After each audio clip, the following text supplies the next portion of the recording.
CNN 10 is taking you to Egypt for our first story this Tuesday. I'm Cral. Azuz. Thank you for watching the show. Polls are open in the North African country of 97 million people. A 3-day-long election began on Monday that will determine the next president of Egypt. But experts say that's a foregone conclusion, that the country's current leader, President Abdel Fattah el-Sisi, is certain to win another term.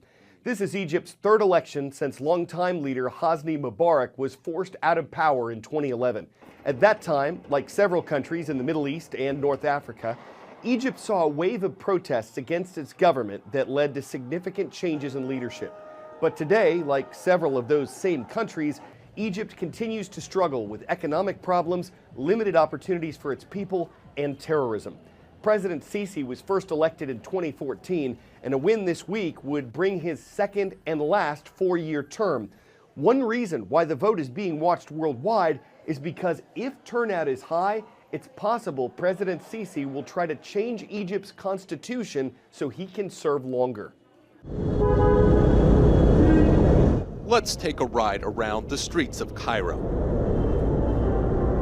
If you haven't noticed, Egypt is having a presidential election. A kaleidoscope of campaign posters wallpapers the city. But you might have noticed something missing: the opposition. It's not my fault, Egypt's President Abdel Fattah el-Sisi said in an interview. I swear to God, I wish there would have been more candidates for people to choose who they want, but they were not ready yet. There is no shame in this. There were high-profile contenders, but Egyptian authorities arrested former Army General Sami Anan on a number of charges. Ahmed Shafiq, a former 2012 presidential candidate, withdrew amid reports of intimidation. Human rights lawyer Khaled Ali withdrew after saying he was under pressure from authorities.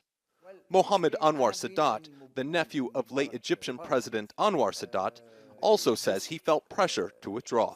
After searching, we finally found the subtle posters of Musa Mustafa Musa, a last-minute and little-known challenger. President Sisi was going alone in this game, and if he falls, we all fall.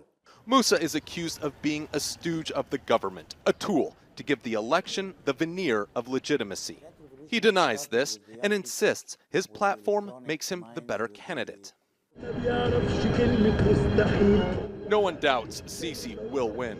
The real challenge is voter apathy. His Get Out the Vote campaign aims to drive Egyptians to the polls and give him the broad mandate he needs for another 4 years. Ian Lee, CNN, Cairo.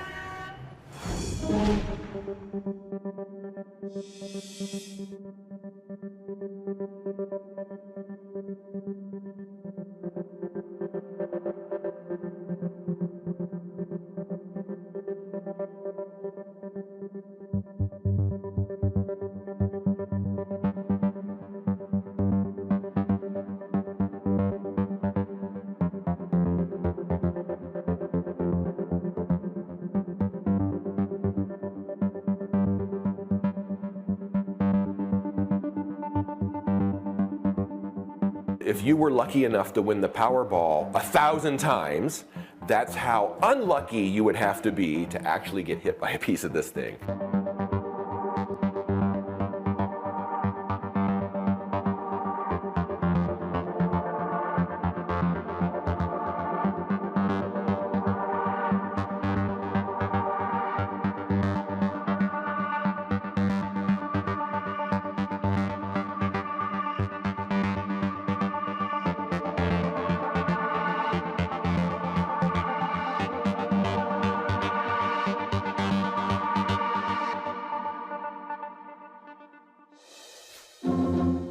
From a falling space station to the rise of e-commerce, the U.S. Census Bureau estimates that Americans spent more than $453 billion last year buying stuff online. E-commerce sales have been growing for years now, so that's not new. What is are the challenges this creates for shipping companies. They have to continually upgrade and expand to keep up with the amount of items being shipped as opposed to bought in a store. For a sense of how all that's managed, we're visiting a United Parcel Service facility in the Bluegrass State. Hairspray for Houston? dog food for Dallas. Samples to Sydney, a contract for Kansas. Sorting parcels seems so simple.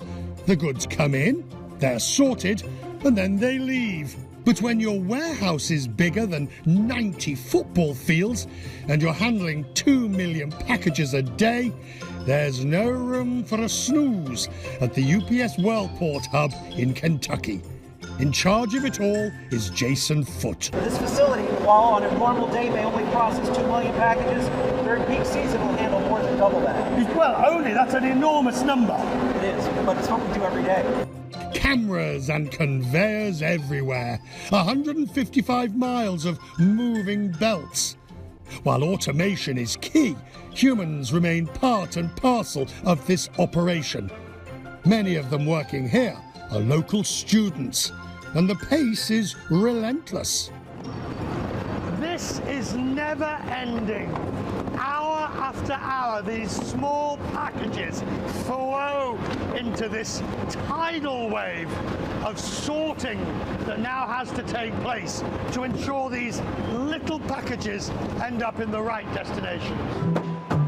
That's where the humans come in.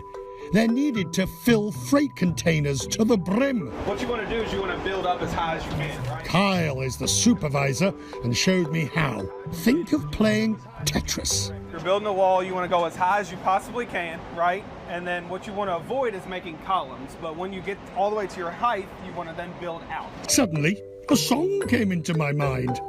Little boxes on the hillside, little boxes made with ticky tape, little boxes on the hillside, and they all look just the same. Live crickets. Crickets in the cargo, and Amazon logos grinning down on me everywhere. This is all very complicated. E-commerce is what's filling these containers. It's about 1:30 in the morning and the tempo has increased. Roughly 380,000 packages an hour are now flowing into the Worldport. My parcels depart as quickly as they arrived, as those metal containers slide towards the planes. Amid all this high technology movement of commerce, there's a delicious simplicity about the way these containers are dragged around by hand. The fact is, as the network grows with demand, so does the risk of problems and challenges. It's a fine balancing act for those in control. We have 120 aircraft coming in, so it's bound to happen tonight, but we do it every night. We make that balance every single night. And that's when you're called up and they say, is that right? No, we have about 10,000 people who are working at night that do a great job. They don't even need me. Kentucky is UPS's biggest facility, and it's not big enough. Future expansion means the place will handle 500,000 packages an hour. As our love of e-commerce grows exponentially, so does this logistics powerhouse.